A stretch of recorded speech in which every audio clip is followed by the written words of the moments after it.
What's up everyone, Nukin here, and I'm back with another Star Wars Galaxy Heroes video.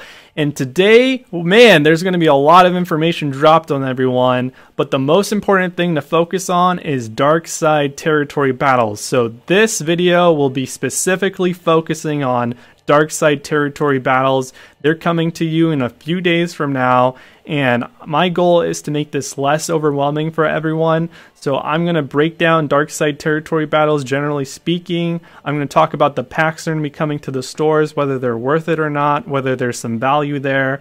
I'm also going to talk about the heroes that are going to be required for this mode, the factions that are going to be required, and then I'm going to do some theory crafting and suggest some free-to-play teams for everyone so you can be very prepared, or as prepared as you can be, for the very first dark side territory battle. So please give this video a thumbs up if you liked it and if you learned something, and subscribe to the channel, and let's get started. Alright, so let's start talking about dark side territory battles. So quickly, disclaimer, everything is subject to change that you see in this video. So when dark side territory battles launches live and there's a discrepancy from this video to what's actually in the game, that is why. So take everything with a grain of salt, but pretty much I think most of this is going to be consistent. So let's just jump right in to general dark side territory battle discussion. So dark side territory battles will be coming out shortly later this week, and the event will be called Imperial Retaliation. So that's going to be the name of it. The light side will be called Rebel Assault, I believe, but we're just going to talk about dark side TB in this video. There's going to be 5 heroes. Just like how there's heroes in light side territory battles, there's going to be heroes in dark side territory battles, and the 5 heroes are going to be Darth Vader, Snow Trooper, General Veers, Colonel Stark, and the Imperial Probe Droid. So the Imperial Probe Droid and Colonel Stark are going to be grindable pretty soon, and they'll be in the guild shipments, and one of them will be in a special mission. So you'll kind of acquire at least one of these characters from actually participating in the dark side territory battle map. So similar to how you kind of acquire Rolo, you're going to get the shards based off participation. And so make sure to also save some guild store currency so you can acquire the other hero. And then moving on, there's going to be some bundles for some of these characters, and I'm going to review their packs later on in this video. So there are probably some good options for depending on what type of spender you are. So make sure to pay attention to that. And then there's going to be maximum wave changes. So in combat missions currently, the maximum waves goes up to 6, and they were going to reduce it to 4. So that's interesting. I think that's going to save some time potentially. So I think that's going to be a good change. So we'll have to see how that works out. And I think there's going to be a rotating schedule of light side and dark side territory battles. So we're not going to have both going on at the same time, which is good, which means that every other week is not going to be a dark side territory battle, and that means that you'll have more time to kind of catch up on your grinding, so you can the very next one after this, from the first one, you'll have time to grind more of these dark side characters. And the last final kind of general note is the maximum amount of stars for dark side territory battles will be 48 stars, which is 3 higher than the current maximum. All right, so let's talk about these packs. So here's the forum post, and we have a couple of packs here that cost $12.99 crystals. There's one for the Probe Droid, and there's one for Colonel Stark. These are those premium sort of marquee style packs that cost a lot of crystals, and you get 5 shards minimum with a chance to get up to 330. But let's face it, you never get 330. So you're going to get on average 5 to 7 shards per pack, so very expensive. Wouldn't recommend it unless you're a Kraken. Then we have some faction packs, Empire Reheat. So this will give you 1 character from the list below, and you get somewhere between 10 to 330 shards. Also, probably don't recommend this pack because If you're a Kraken, you probably have most of these characters, and if you're not, you want something where you can specifically focus your grinding on, and this is going to be way too random, so I would avoid that. Both of those, all those packs so far didn't have a purchase limit. Now we're going to go into the bundles. So we have a Imperial Command bundle for Colonel Stark. So for $9.99, you're going to get 40 character shards for Colonel Stark. Colonel Stark is one of the heroes in Darkside Territory battles. I think this is a value pack, and I think it would be good to purchase if you're sort of a thrifty spender. There's some value there. One-time purchase limit for that. And then there's a very similar pack for the Probe Droid, 40 character shards, same price, one-time purchase. This is the same thing basically, just for a different character, and I think there's some value here, so I probably will be buying those myself. I bought one for Captain Han Solo for Lightside Territory battles to get a little head start, and so I'll probably be doing those for Darkside Territory battles for those characters as well. And then there's the Imperial Retaliation Bundle. This will give you 55 General Veer shards and 55 Snowtrooper shards, some credits, and some ability mats. Looks like you're going to get some Omegas, which are nice. I don't have any of those really lying around.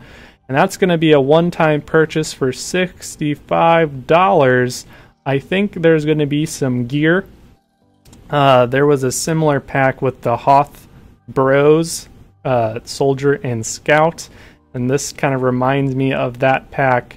So I think there's going to be some gear that's going to be valuable. So potentially this is also a value pack, but I personally think that the gear wasn't worth the price when the Hoth Bro pack came out, because Gear 11 gear was not as expensive. It got sort of devalued when Gear 12 came out. So I'm not sure if that's really worth it. I think some people swore that it was. I wasn't sold on it, but that's it. There's potentially some value there.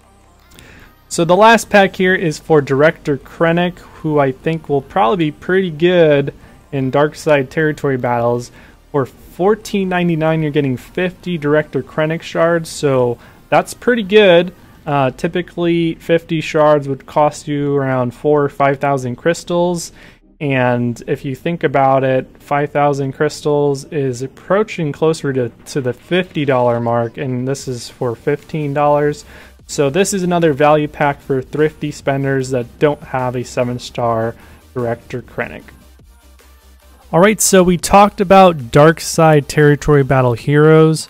Now let's talk about factions required, and then we'll go into some free-to-play suggested teams. So the factions required for this particular Darkside Territory battle are going to be Empire, Imperial Troopers, which are a sub-faction of Empire, and Bounty Hunters. So this is going to be a very Empire-heavy Darkside Territory battle. So think of Imperial Troopers of being similar to how Phoenix are in Lightside Territory battles. That's kind of how I think they're going to work here. And so depending on the layout of the phases, which they call vertical slices, you may need to have a separate Empire team that isn't Imperial Troopers, because there might be a phase where you need to have Imperial Troopers on one node, and then since you're using them there and there's another Empire node, you're going to need to have 5 Empire characters that aren't Imperial Troopers. So I think that's going to be a thing. And then most people don't have Bounty Hunters. I don't. And so you'll probably want to gear them up right away to be able to at least complete a few waves. Keep in mind that the maximum waves of 6 is being reduced down to 4. So I guess the goal is to get 2 or 3 waves out of 4 as soon as possible. And I think there's going to be nodes where you can use any sort of Darkside team as well. So anything that's not Empire, Imperial Troopers, or Bounty Hunters. So anything else, basically, First Order, Sith, etc. So these are the factions that are going to be required. make sure that you have 10 Empire characters, 5 non-Imperial troopers, and a bounty hunter team. And let's actually start talking about some of the free-to-play suggested teams right now. Alright, and now to some free-to-play suggested teams. So none of these characters are going to be pay-to-play, and these teams should, net you 6 for 6 on these missions. I created these teams to not interfere with one another. So for example, if you see the Director Krennic team has Death Trooper, because he works very well with Director Krennic, Death Trooper could also be used with your Imperial Trooper team, but just in case you need to have Imperial Troopers and another Empire team on the same particular phase, I didn't want to sort of interfere too much there. So we have 3 different Empire leaders to try, and there's definitely more Empire leaders. I think there's 6 or 7 in total, and so you don't have to use these, but I selected these 3 in particular because they have sustainability, which has been shown to be very good in territory battles. So we have Thrawn, Director Krennic, and Gar Saxon as our leaders that have sustainability. Thrawn has, on status effect, you can gain health and protection, and he heals protection or restores protection with his own ability himself, and the Director Krennic brings protection recovery on crit, and Gar Saxon brings health recovery on basic attack. So we have 3 teams here: Palpatine and Tarkin and Royal Guard and TIE Fighter Pilot for the Thrawn team. We have Royal Guard, Palpatine, Tarkin, and Death Trooper on the Director Krennic team. And we have Darth Vader, TIE Fighter Pilot, Commando, and Palpatine on the Gar Saxon team. So the logic behind these teams are these are good characters, and they're going to work on your team because you have a tank, you have a support hero, you have an attacker, you have characters that are anti-rebel like Palpatine and Tarkin, and all these tunes are going to work well with one another. In the Gar Saxon team, you have a lot of characters that have good basic attacks, and so there's a lot of counterattack action, so being able to apply tenacity down, ability block, shock, and I think offense down from Commando. Commando also works very well with Gar Saxon, by the way, is going to be strong. Being able to crit and restore protection is going to be probably pretty good. And I think the best leadership will remains to be seen, but I think it's going to probably be one of these 3 leaders. But you can probably do well with any other sort of leader if they're geared up, if your team's pretty much geared well. And then we have an Imperial Trooper squad with General Veers in the leadership position.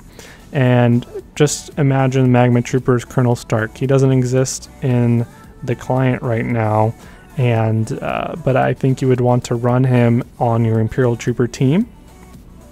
This is pretty obvious, but I think at least. But here's a bounty hunter team. I think Boba Fett is the best leader for the bounty hunters, and I think Greedo doesn't make the cut. He's a pain to gear up, and he's not very good, so I think this is going to end up being your bounty hunter squad.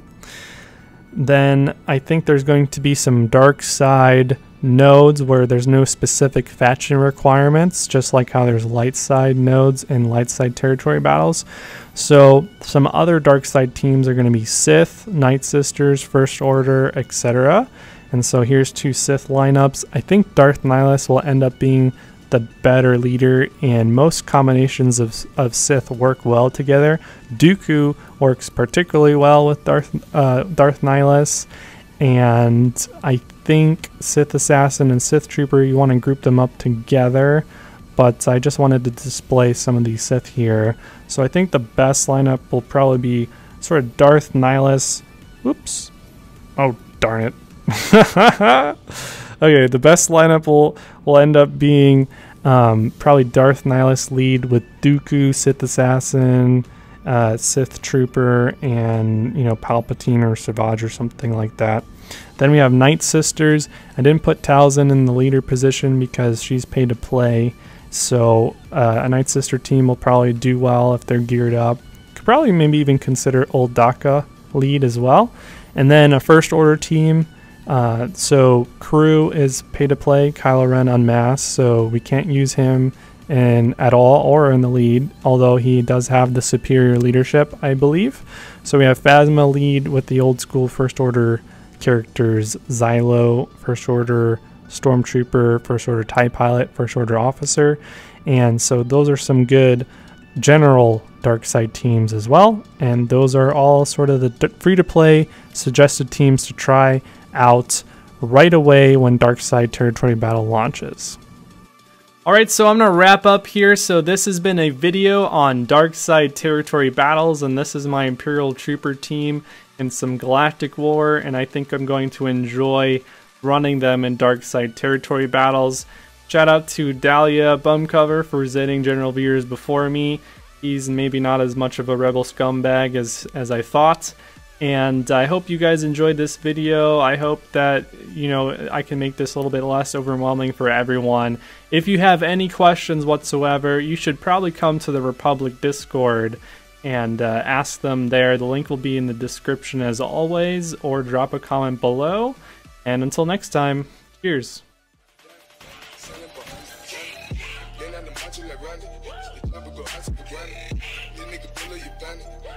killers understand it.